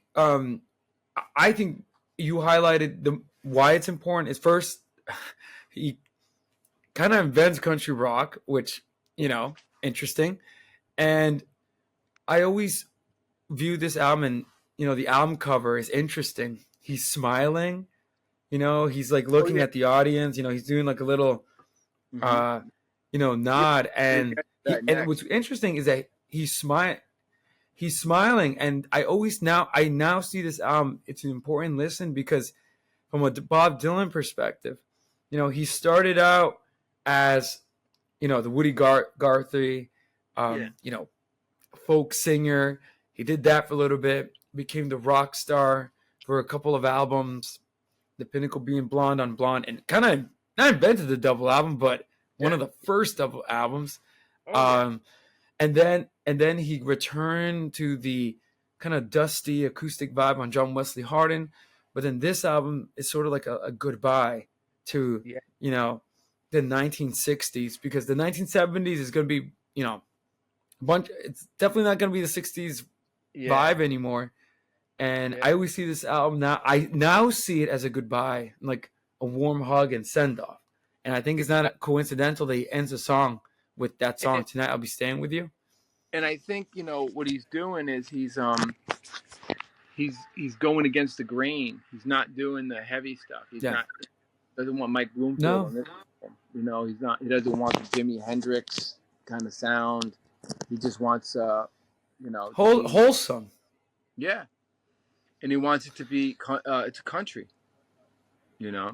Yeah. So And it's funny because the 1960s will end very dark. I mean, Jimi Hendrix, Janis Joplin, Jim Morrison, all of them are gonna, unexpected deaths.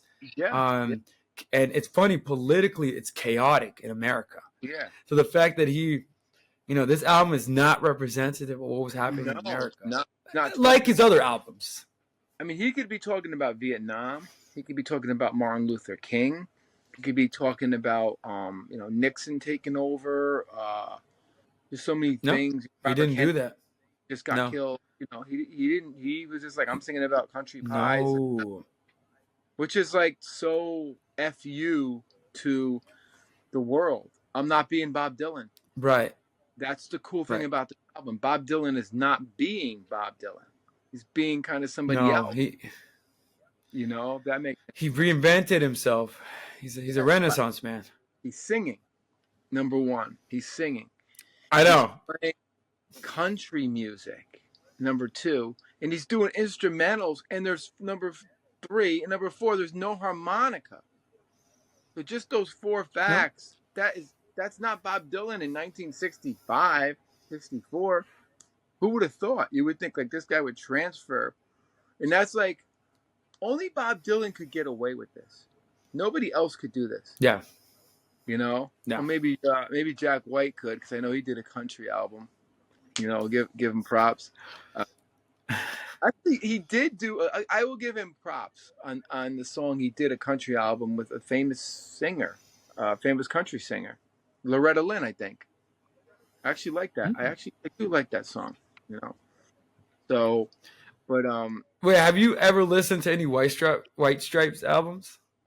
Well, I had to cover them. I think that's one reason why I was in a band with a guy who wanted to. This is like, what year were they at? Like 2001?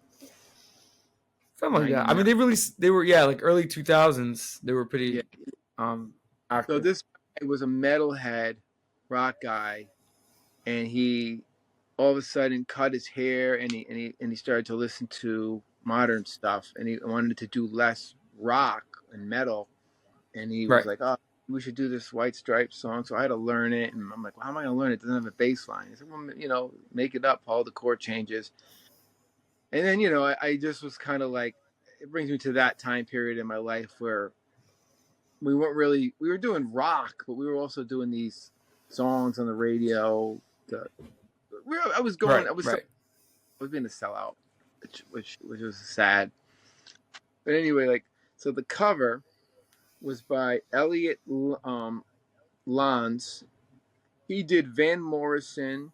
He was the official cover photographer of Woodstock. This guy's no joke. And he did the band. He did Clapton, and he did Joan Baez.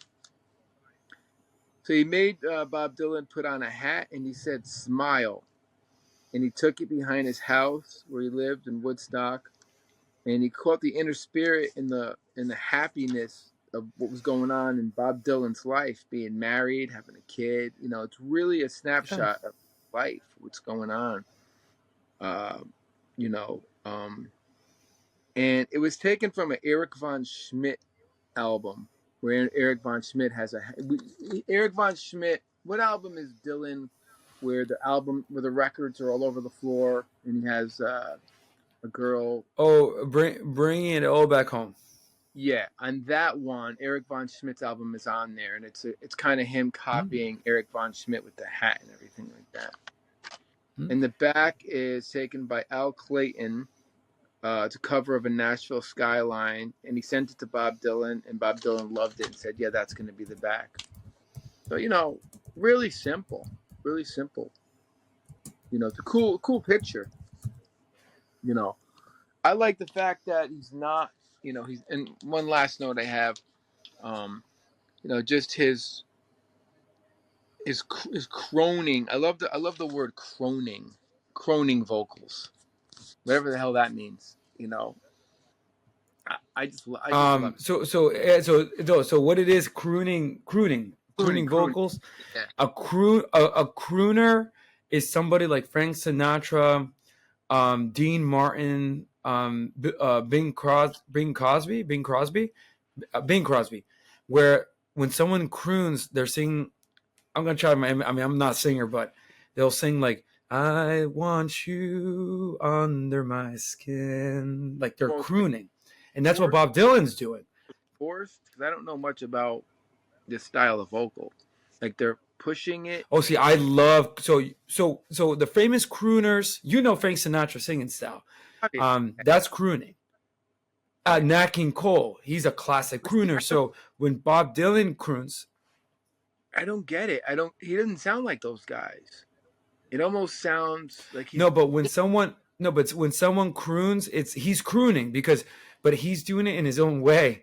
And again, instead, you could explain it instead of saying, you know, I ain't gonna work on Maggie's farm no more. Like he's saying, I'll just do an example, like lay across my big grass. More throaty. Like he's crooning. More throaty. Yeah. Well, I don't know if I'm not singing expert, but that's what a crooner does. They'll sing, but they'll linger on notes. They'll you know, ooh, like they'll start singing, and I always see it as sort of like mellow tone. Yeah. Okay, that makes sense. Yeah. Yeah, because like your singer Bobby, he's not a crooner. Like Bobby's a classic, you know, rock and roll singer. A belter. He's a belter. Obviously, Black Sabbath, Ozzy Osbourne is not a crooner. Geddy Lee is not a crooner. He's his own thing. Robert Plant. Freddie Mercury? No, he's a belter. I mean, he's operatic, if anything.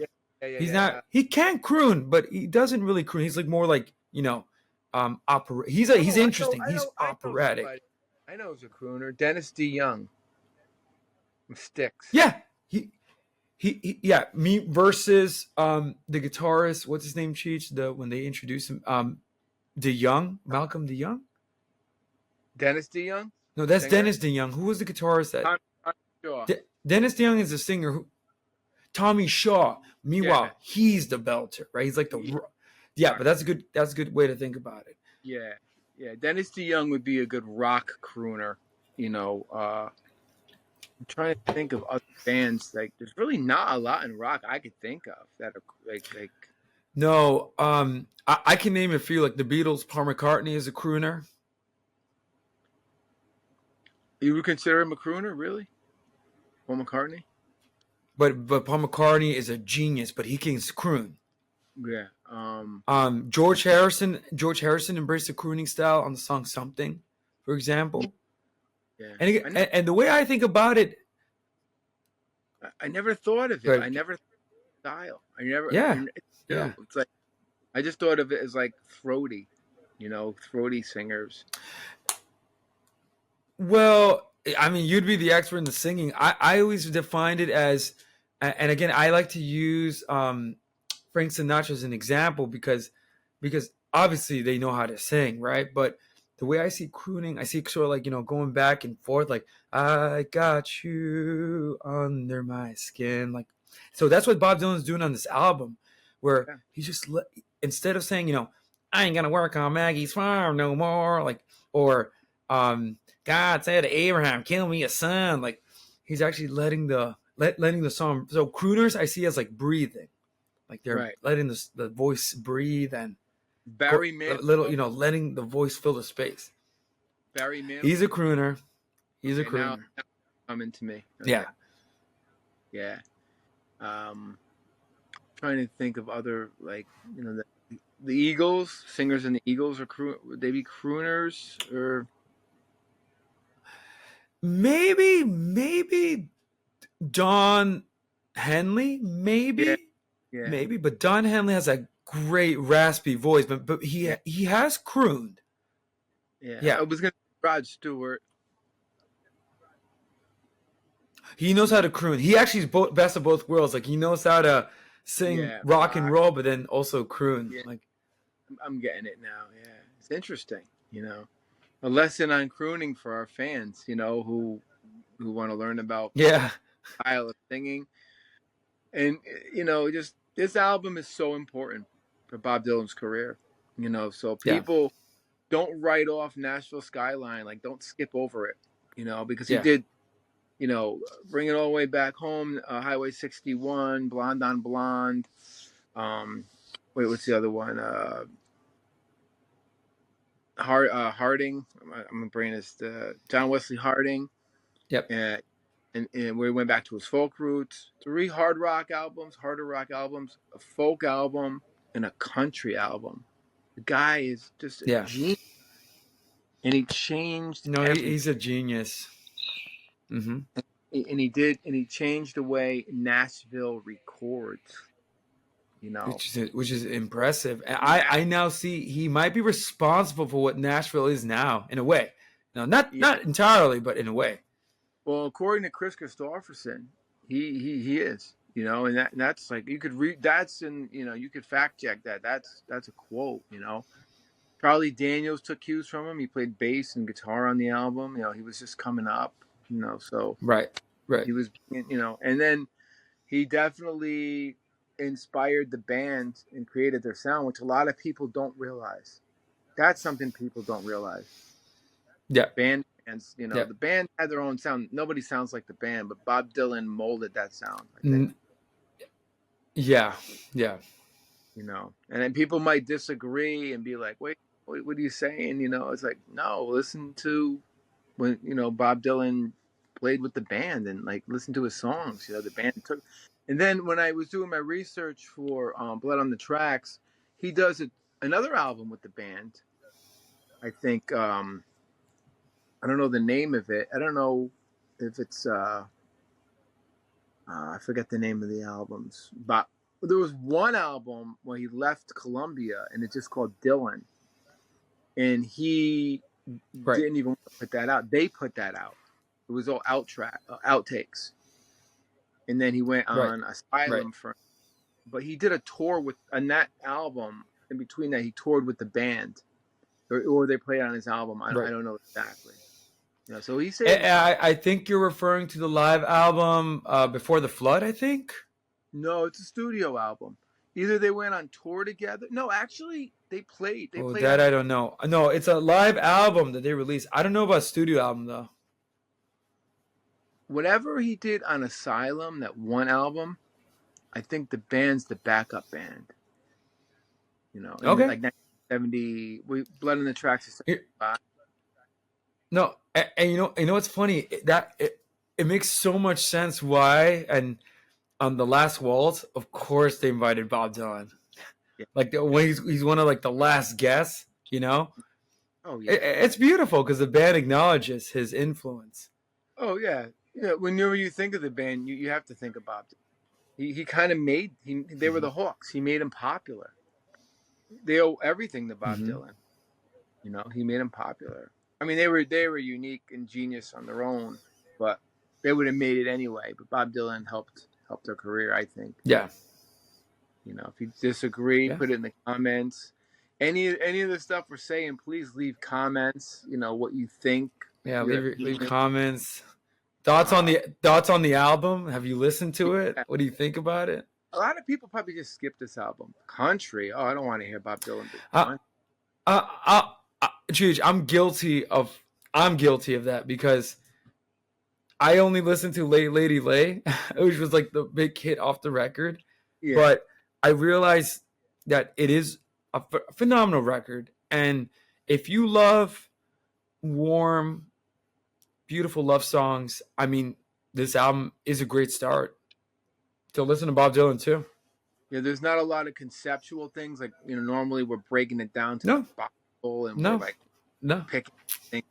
They're love songs, No. and it's done in a country vibe, and it's really inventing country music, So Yeah. we covered, Reinventing it.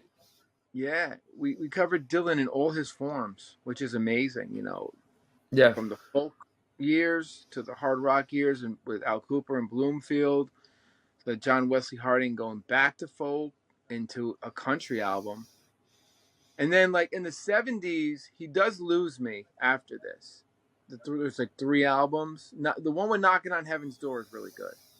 I think that's a great album. I don't know their name. I forget. Well, that album I don't like, but I do like that song.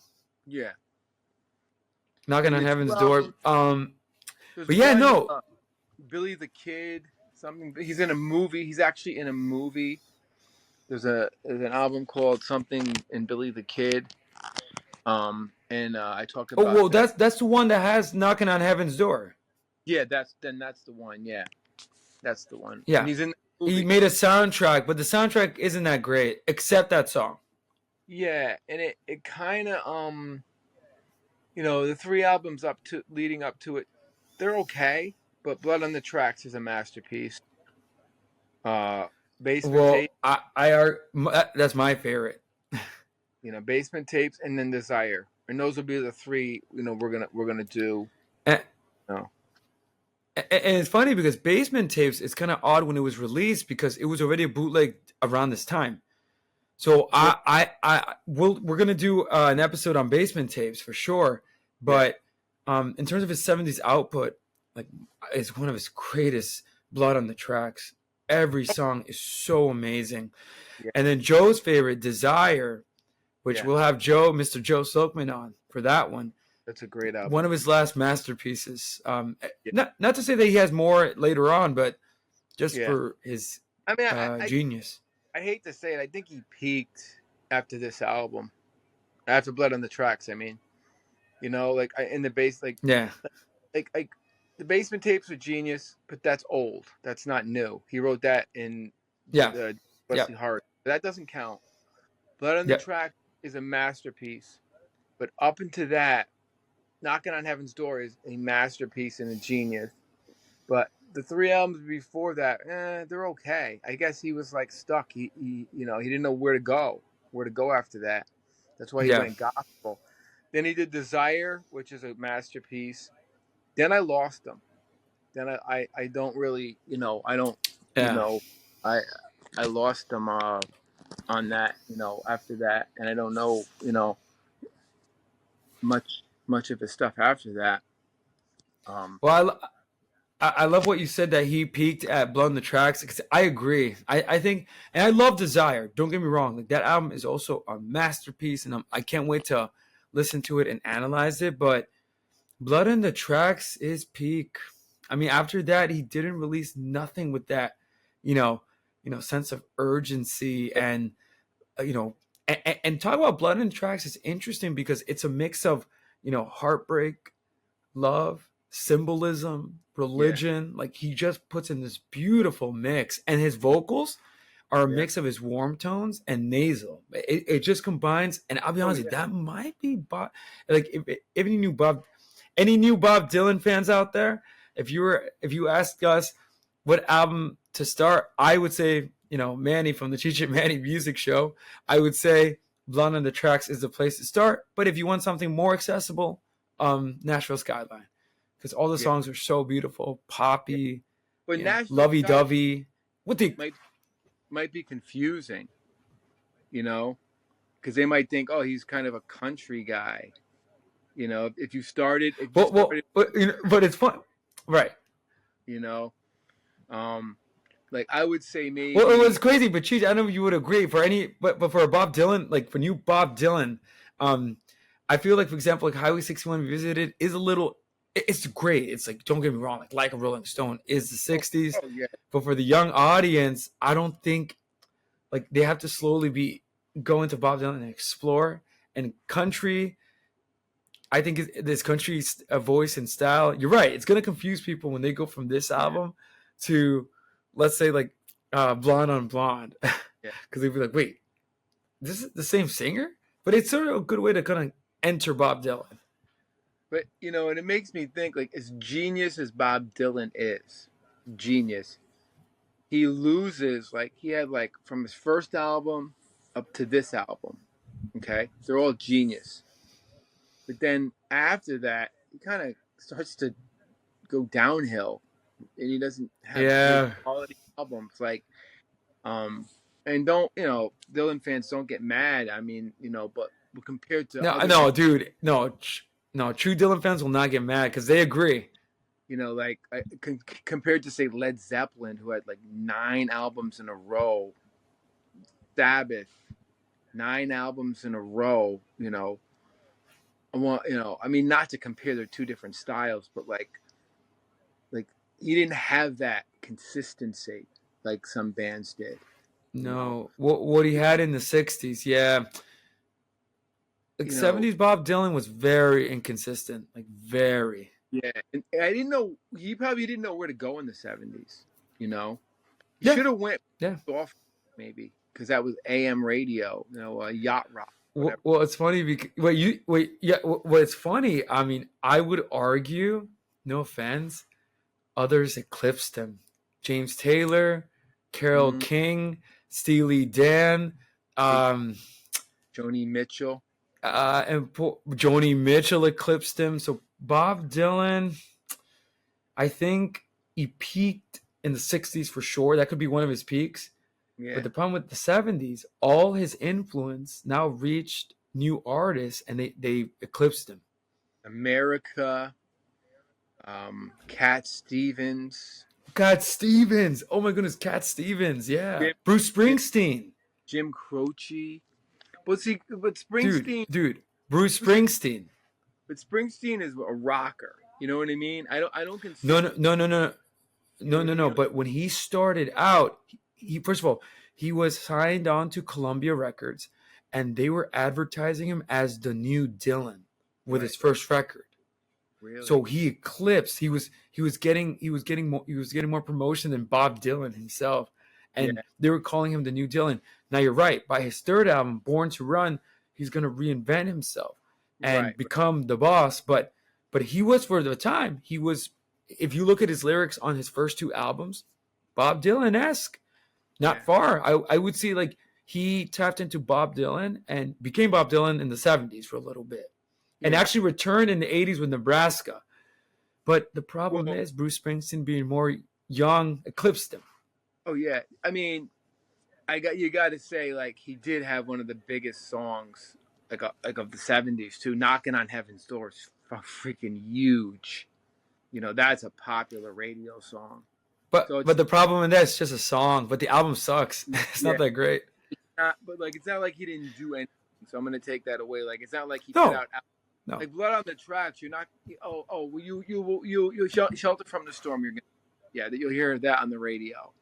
Shelter from the Storm, huge song, and Knocking on Heaven's Door. So it's not like he didn't have any good shit out in the '70s. He did, but his albums were weak. No, good stuff. And you had such a good point. Yeah. All these.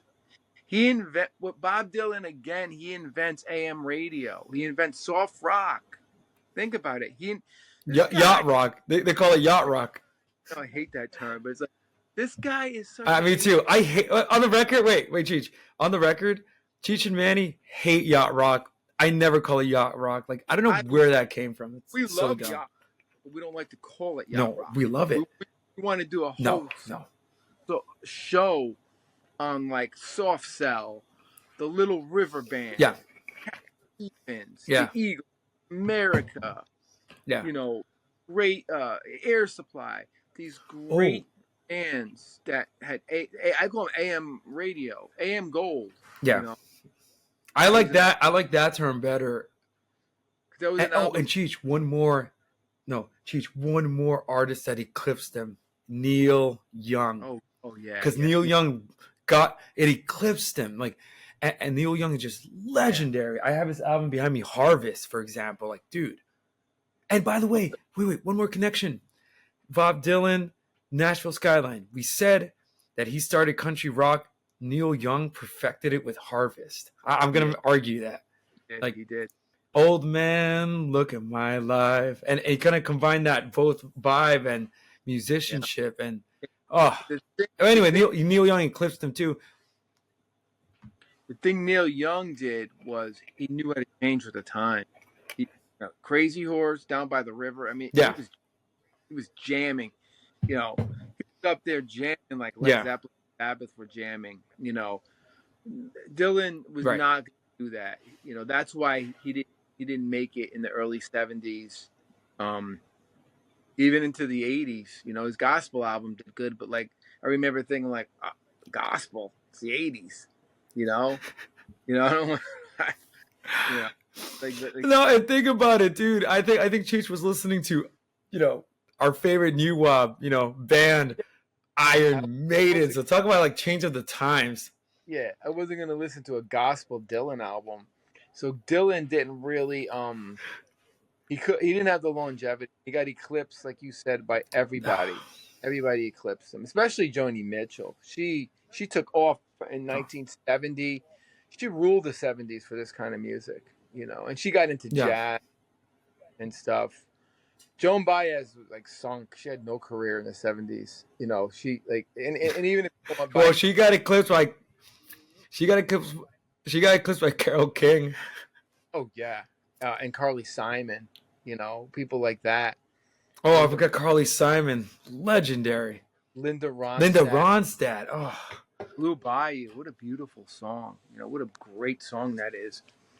You know, so like these bands eclipsed them, and these women, you know, and then like the whole women movement that came out. You know, there weren't a lot yeah. of females doing it, and then Carly Simon and Carole King, to me, I'll Mm. take Carole King over everyone. I worship her. You know, Joni Mitchell, Carole King, Oh, Linda Ronstadt, you know, those four, they were the queens of that. Oh, and our girl, what's her name? Oh God, the drummer. Why am I getting a brain fart? oh my goodness. Oh man, Karen Carpenter. Yeah, Karen Dude, I Carpenter. have like a music crush on her. I love Karen Carpenter. And the Carpenters, their album, dude, talk about you. I love what you said, the AM sound, gold sound. Like they introduce, and again, Bob Dylan was already on it with like that introspection and all that. But Yeah, at that point by the 70s, with the exception of Desire and Blood and the Tracks, I mean, you got kind of eclipsed.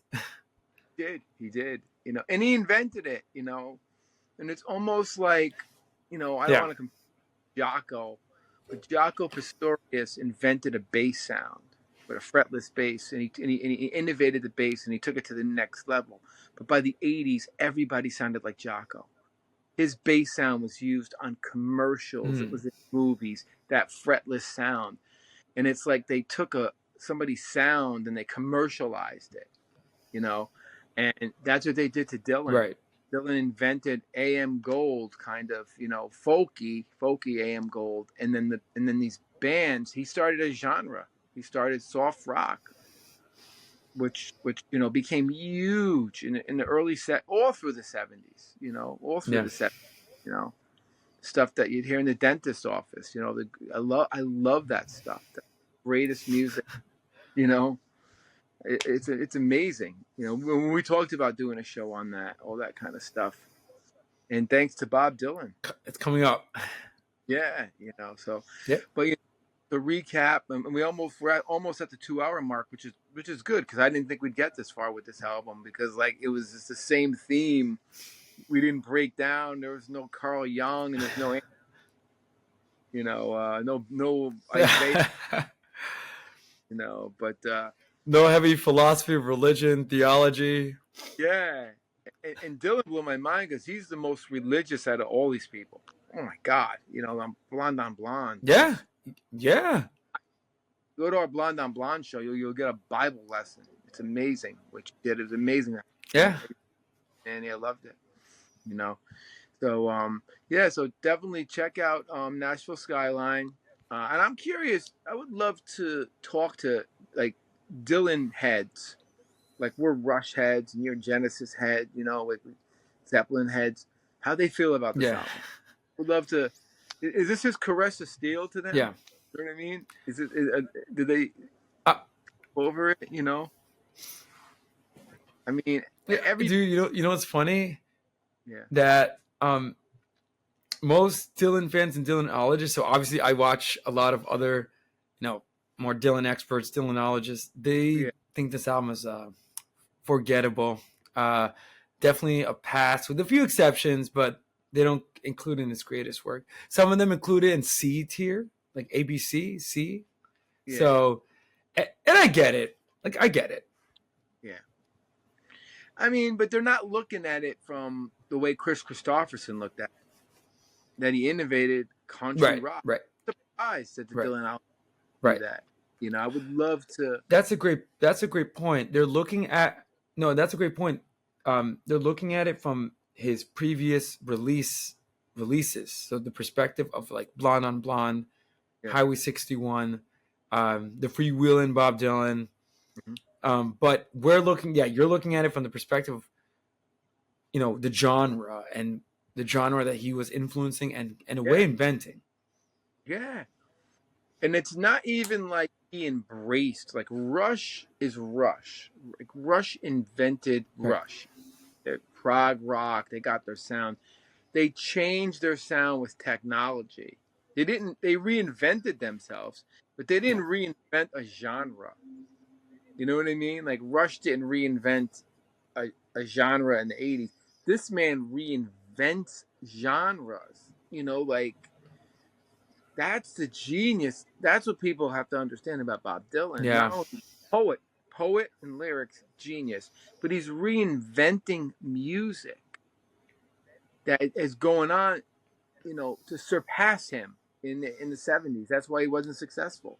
He got surpassed by a genre he invented, AM Gold, I call it.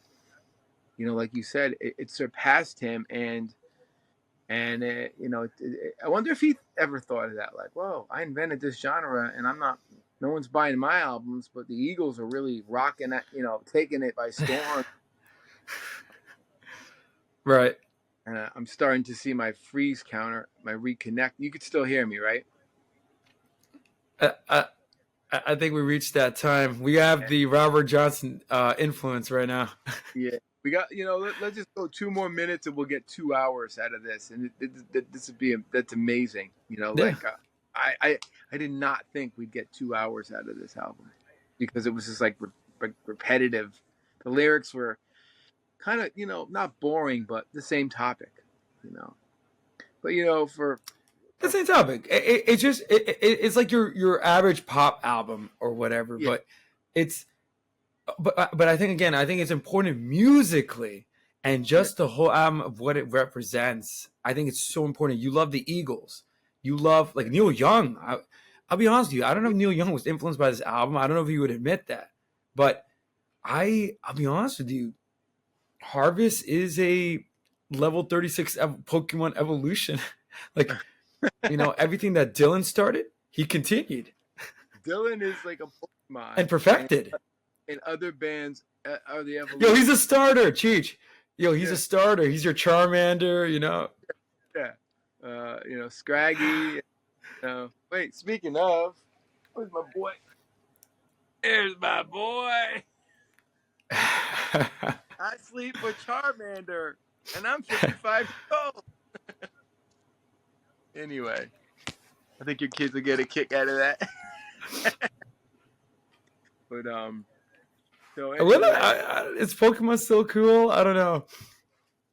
actually, me and my kid, we did some Pokemon Go the other day. You know what's crazy? Oh, no way.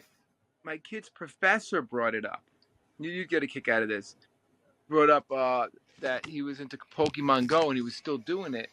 So it inspired my kid to download the Pokemon Go thing. We went to a couple parks and she was doing it for a little bit, the Pokemon Go.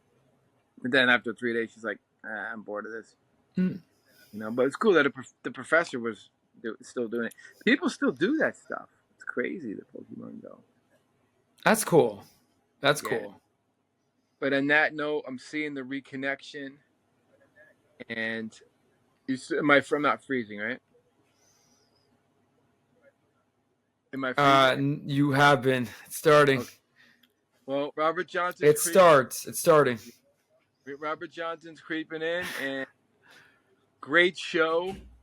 Nashville Skyline to our fans. Don't overlook it. Bob Dylan fans already know about it, but new Dylan fans, listen to Nashville Skyline. Manny, another great show. We got good 2 hours in. Thank you. And till the next episode, like Dr. Dre. Till the next episode. Yeah. All right, my man. I don't want to freeze up, but I'll see you. I'll see you next time. Nanu.